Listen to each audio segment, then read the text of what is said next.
Vous allez bientôt emménager ou quitter un logement?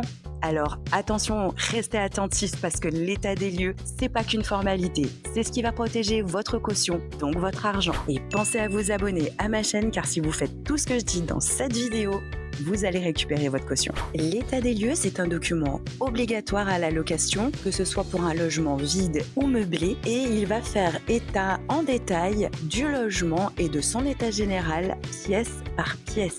Et préparez-vous bien, car un état des lieux, la plupart du temps, c'est assez long à faire. On va compter entre 45 minutes et 1h30 à peu près. Et oui, parce qu'on pousse le détail très loin. On va regarder l'état des sols, des murs, des fenêtres, des joints silicone, des faïences, des interrupteurs, des poignées, des meubles, des électroménagers, mais aussi de la vaisselle, et s'il y en a en général, elle est même compter le nombre d'assiettes, le nombre de couverts, le nombre de verres, etc.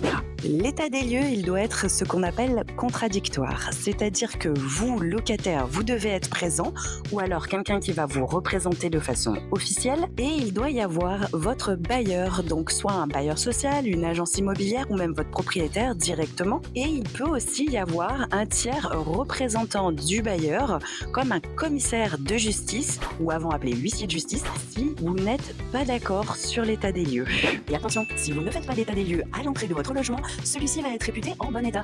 Donc la moindre coquille et le moindre dégât, même si c'est pas vous qui l'avez causé, ça va être pour votre pomme. Mon premier conseil, ce sera surtout de rassembler un maximum de preuves, comme des photos et des vidéos datées de tout ce que vous allez rencontrer comme anomalie qui sera souligné par le bailleur ou par vous-même d'ailleurs. Mon deuxième conseil, c'est surtout d'être vigilant aux moindres détails et de tout vérifier avec le bailleur si possible. L'état des joints silicone par exemple ou encore une porte qui grince. N'hésitez pas à signaler le moindre problème. Et surtout, sachez que vous avez 10 jours pour pouvoir faire part d'une anomalie ou d'un oubli à votre bailleur. Comme je l'ai dit en introduction, il y a aussi un état des lieux de sortie à prévoir quand vous quittez un logement. S'il est identique à votre état des lieux d'entrée, pas de problème. Sous un mois, vous allez récupérer votre caution. Par contre, si le propriétaire doit faire des travaux à la suite de dégâts ou de dommages que vous aurez causés vous au logement, à ce moment-là, il aura 2 mois pour vous rendre la caution, mais certainement pas dans son intégralité puisqu'il va devoir appliquer des retenues. Et toutes ces retenues pour travaux devront être justifiées.